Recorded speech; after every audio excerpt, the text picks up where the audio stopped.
কেন্দ্রস্থ কোণ এটা, তাই না? বৃত্তস্থ কোণ কোনটা, এটা না? আমরা জানি যে কেন্দ্রস্থ কোণ বৃত্তস্থ কোণের দ্বিগুণ, কিন্তু একই চাপের উপর হতে হবে। দেখো এই যে এখানে একটা নাম দিলাম হয়তো পিডিআর, পিডিআর যে একটা চাপ, এই চাপের উপর দেখো কেন্দ্রস্থ কোণ এই বৃত্তস্থ কোণের ডবল, এই কোণের নাম পিও আর।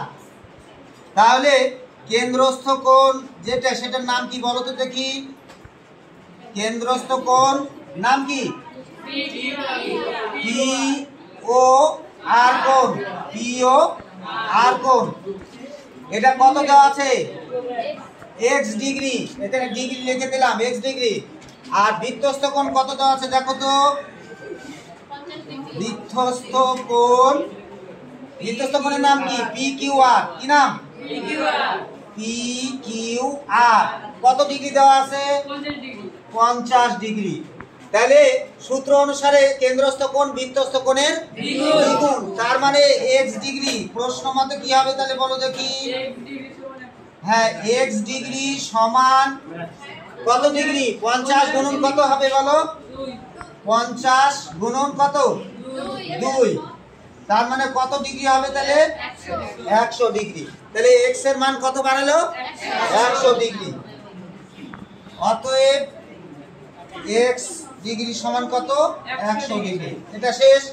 এর পরেরটায় চলে আসো। এখানে দেখো এটা কি কোণ?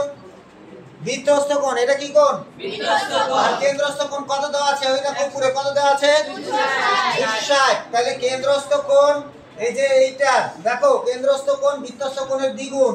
প্রশ্ন মতে কি লিখবো তাহলে বলো? প্রশ্ন মতে কি লিখবো? কেন্দ্রস্থ কোণ কত আছে বলো? 260। তাহলে 260 ডিগ্রি সমান বৃত্তস্থ কোণ কতবার হবে? কেন্দ্রস্থ কোণ বৃত্তস্থ কোণের কয় গুণ? দ্বিগুণ। তাহলে 2 গুণন x ডিগ্রি, 2x ডিগ্রি না? কয়টা x হবে? কেন? বৃত্তস্থ কোণের কি হবে? ডবল। তাহলে 2x ডিগ্রি বা 2x ডিগ্রি সমান 260।